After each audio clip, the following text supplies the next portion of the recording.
Go ahead, Chief Inspector Espinido. You make your narration based on your personal knowledge or what you know about the whole Espinosa case. Good morning, Your Honors. Mayroong apidabit si Mayor Espinosa na sinalaysay at sa kanilagdaan. Okay, nandun ba nga? Meron nga bang nababanggit na mga involved na CIDG? As per sa apidabit niya, Your Honor, mayroon. Huwag mo nang banggitin yung mga pangalan. May mga personalidad rin, tama?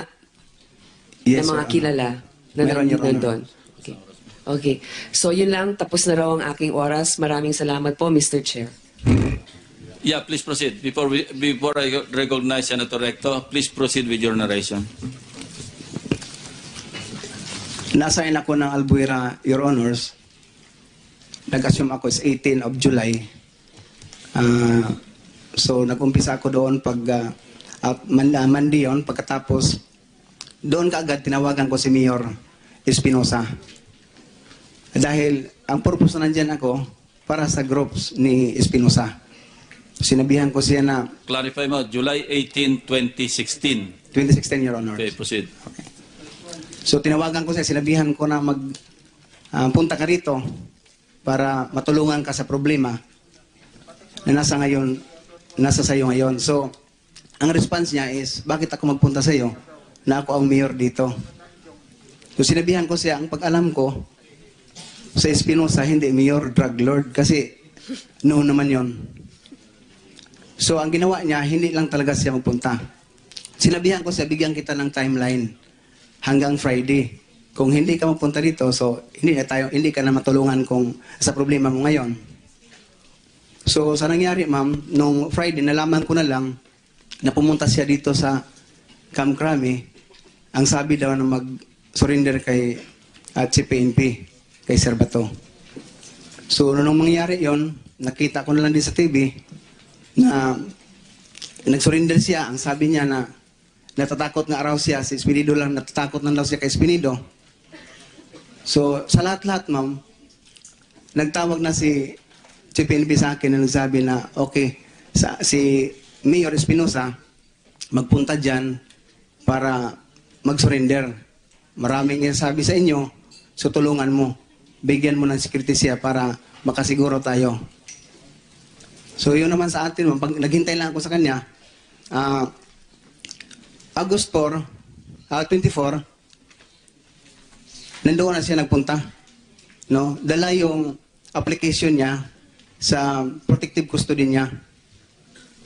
So, ang nangyari sa protective custody, nag-approve naman yung regional director ko, si Sir Beltihar. Pagkatapos may mga kondisyon na nandyan lang siya, kung magpirma siya, hindi siya lalabas sa office, yung maliit na kwarto na katabi lang ng office ko. Pagkatapos lahat ng mga kagustuhan niya maglabas, magsabi talaga para sa kanyang security. But before magpunta tayo ng August 24, ma'am, 18 ako na-install ng July of this year. 28 of July, nakabaybas tayo sa grupo ni Kerwin Espinosa. Sa labas ng mansyon niya, doon lang sa harapan, no, basketball court. Nakahuli tayo ng 5. Pagkatapos may dalawa na may baril, nagsasabi na sila ay security ni Mayor at saka may mga lisensya daw yung mga baril nila. So nahuli natin, in-inquest kaagad natin. Nung 30 ng July din, nakahuli tayo ng alleged security din nila sa labas ng bahay ni Kerwin Espinosa na may baril, na inquest pa rin natin. Agosto, Sir, thank you.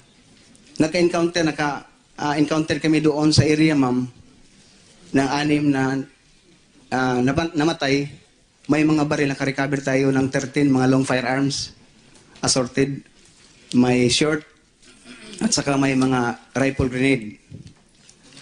At the time, ma'am, ang nag-file ng... Sabi mo, by bus, may drugs kayo nakuha?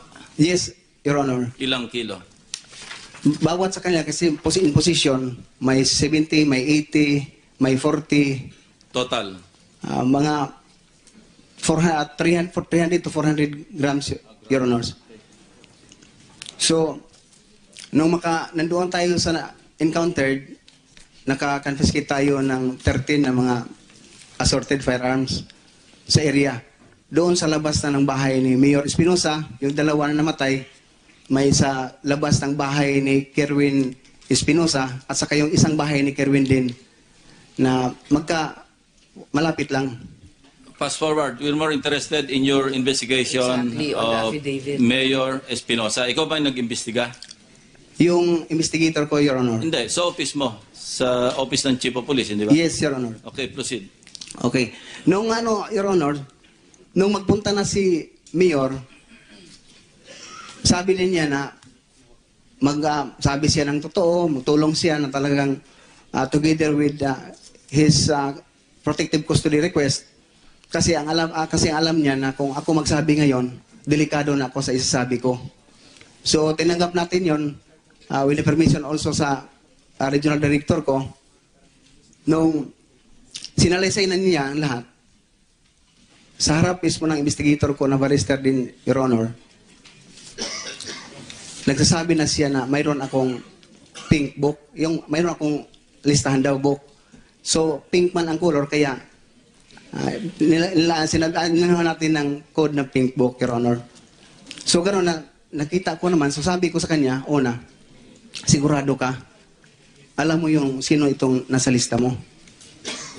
Yun ang sagot din niya na, kaya nga, sir, voluntary ako magpunta sa iyo, magpatulong ako sa security ko. Kay isabi ko talaga yung totoo kasama na itong mga lista na to. So ang ginawa, nag-drop yung investigator natin. Nung pagkatapos pag-drop, sinabihan ako na, sir, sabi ni Mayor daw na okay na lahat ito, saan mag-subscribe? So tinawagan ko yung regional director ko Okay, sa madalit sabi, nakompleto yung affidavit. na kompleto. Nandyan na rin yung pink book na sinasabing turnover sa'yo. Ano naman yung blue book?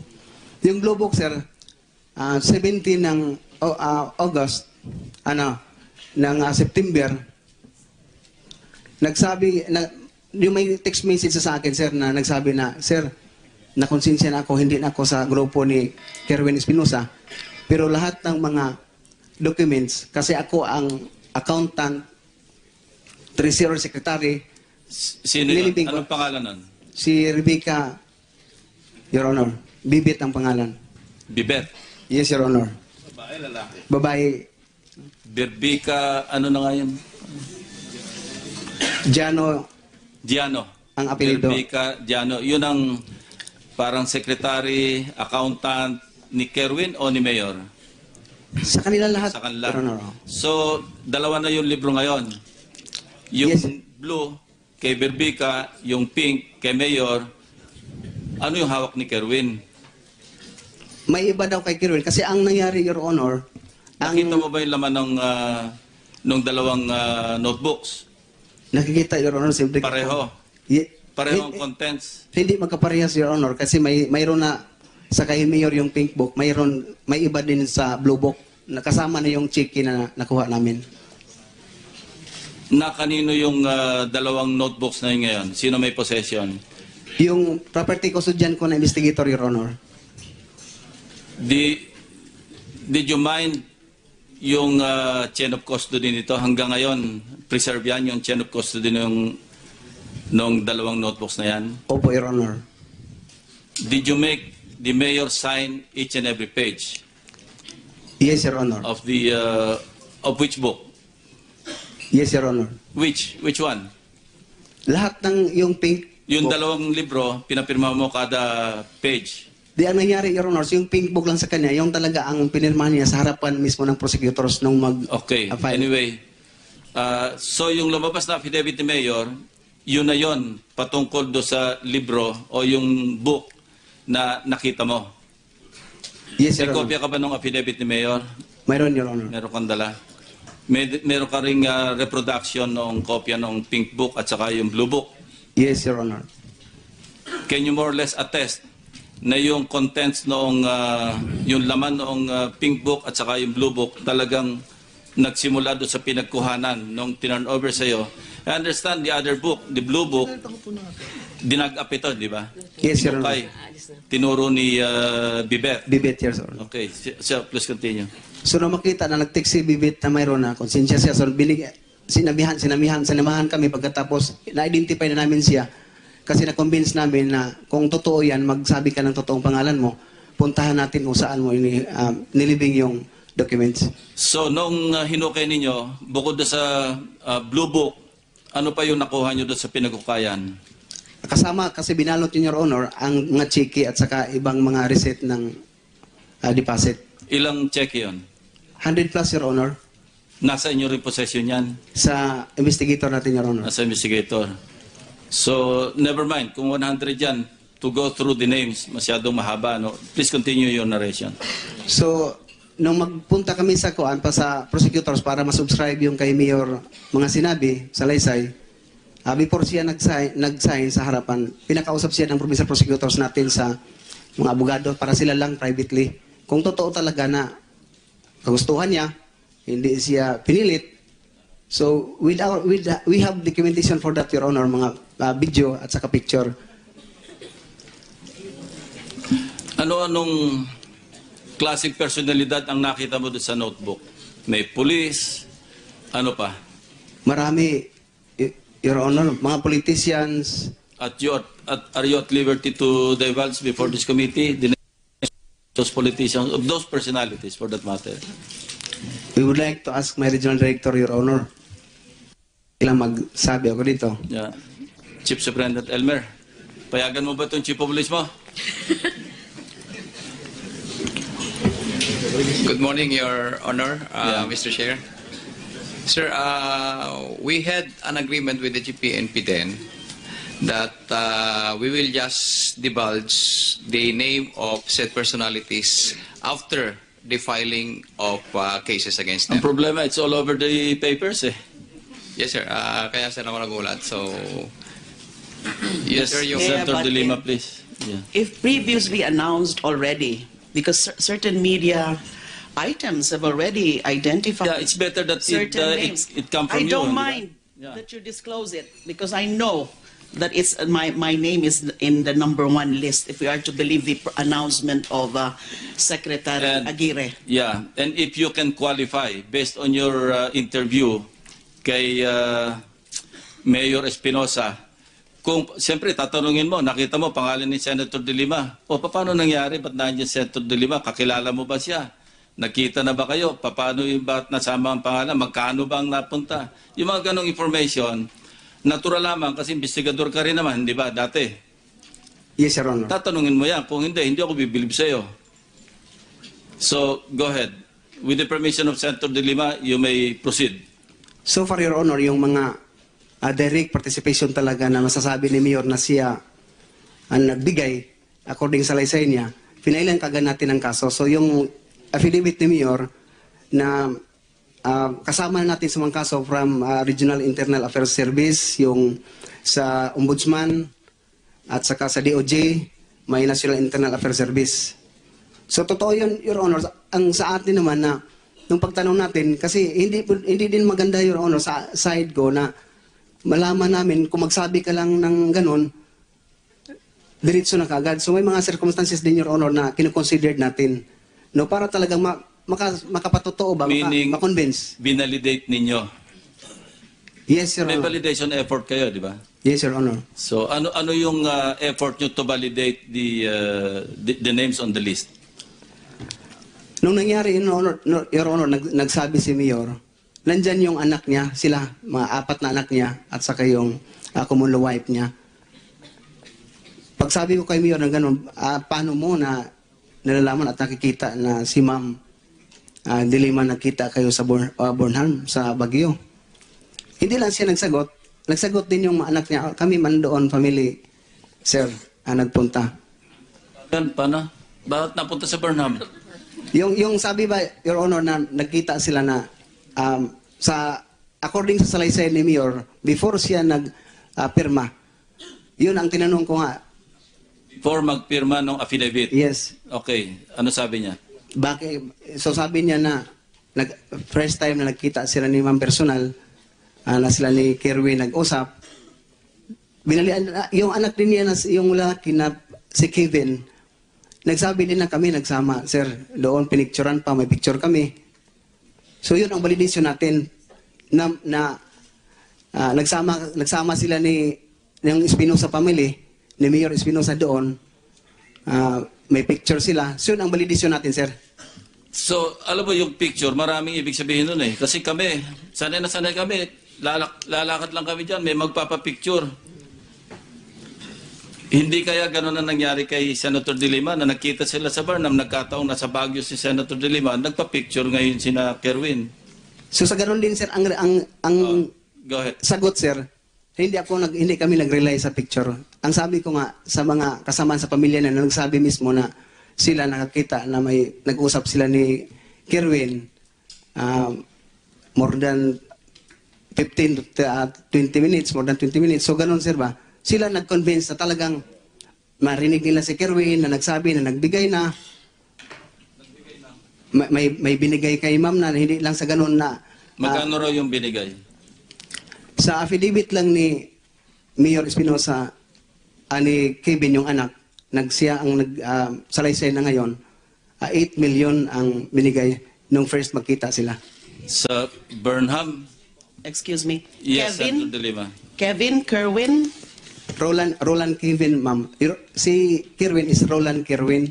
Yung kapatid niya na bakla, Roland Kevin. So meron din kapatid na Kevin. Yes, ma'am. So that's aside from Kerwin. Yes, ma'am. Pareha sila Roland, Ang ma'am. madalas natin marinig yung Kerwin. Yes, ma'am. So what you're telling us, it's another brother. It's a brother. Yes, ma'am. Kevin. Yes, ma'am. Saan daw binigay sa Burnham? Open yun ah. Yung sir, yung kay Kevin na salaysay, yung anak niya, maliban kay Mayor, doon na sa Dampa, specific yung restaurant. Saan na yung Dampa? Kay Claire de la Puente daw yung restaurant, ma'am, as Your Honor. Anong location? Sa MUA. Mayroon man sa salaysay nila, Your Honor. Dampa, Samoa. Yeah. Samoa? Malapit daw yun sa MUA ang reference. Samoa. Ang reference. Anyway, Actually, Your Honor, mayroon silang salaysay may nila. salaysay Specific tungkol yan. Oh. So, kaninong salaysay yung nagsasabi na at sino yung nag-abot di umano kay Senator De Lima ng 8 milyon at ano pa yung base doon sa pag-usap mo kay doon sa pamilya, no? Pamilya, Your Kevin, kay Mayor. Si Kerwin ba nakaharap mo na? Wala pa since, Your Honor. Ang nakausap mo lang si Roland Kevin at saka si Mayor Roland. At saka ibang kapatid ni At saka ibang Kerwin. kapatid. Yes, Your Honor. Sila yung nagsabi sa'yo sa isang pag-uusap ninyo, magkakasama sila na gano'n ang nangyari. Yes, Your Honor. Ilang beses daw nakapagbigay? Ang sa kay Mayor Espinosa, narinig niya lahat ang nangyari. Doon sa, Narinig o nandun din siya? yung pagbigay na, Your Honor. Pero yung nakita sila, nandoon si Mayor. Yung pagbigayan na, Your Honor, Nandun din si Mayor. narinig lang. Yung sa dampa na nag-execute ng salaysay, yung si Kevin Roland, si Roland Kevin, nandoon na sila sa kainan. So harapan silbi ni Kerwin. Ang problema natin dito, napatay naman na si IDG si Mayor. Di ba? Mr. Chairman, Yes, Senator just Hernandez. a short manifestation. Si Joby, si Inspector Joby, maraming beses binanggit yung pangalan ni Kerwin. So, we don't know how the proceedings will unfold.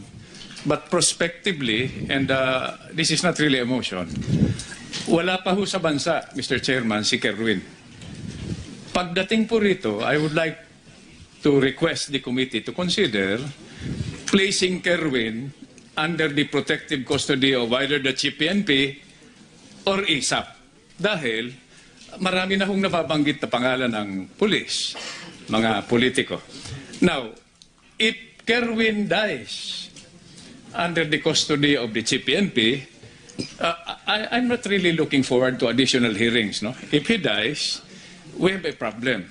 If he dies under the custody of the ISAP, we have a bigger problem. Before So that, I'd like to acknowledge the presence of Senator Sherwin and Senator Recto. So Yeah. I just want to... We may have a problem, Senator Nasan, because as I understand, si Kerwin Espinosa is the subject of a warrant of arrest. And necessarily, upon his arrival, the warrant of arrest must be served upon him and he must be brought before the court or before the judge that issued the warrant. So we will have to resort to secure or get a leave of court, di ba, Senator Dillon, for us to have custody of Kerwin Espinosa.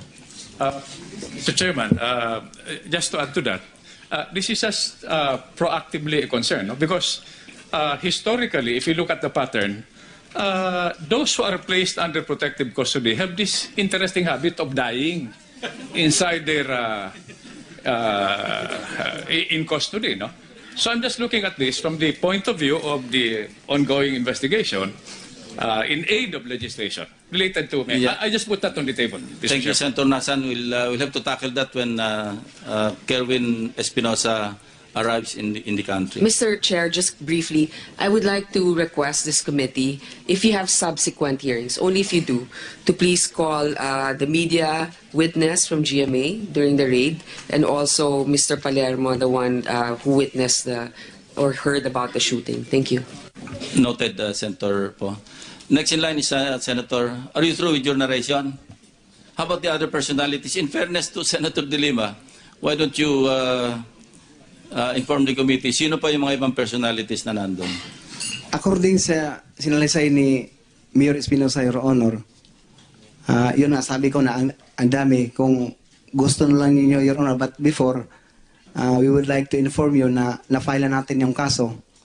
Baka So, accurate yung sinabi ko may warrant of arrest na issued against Kerwin Espinosa. Yes, Your Honor, we have 5 warrant of arrest na mga Nobel.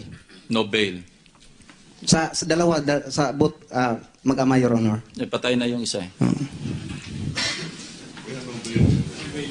No bail. Do you have anything more to add in your narration, your testimony? Yun lang, Your Honor, ang sa akin na mayroon man tayong ebidensya dito sa mga sinalaysayan nila, pero ang problema lang sa atin na ngayon, patay na si Mayor, hindi na siya si Mayor Espinosa, hindi na siya makapagsabi kung totoo ba din ang sinasabi ko, maliban lang sa pagpatotoo natin sa affidavit. Senator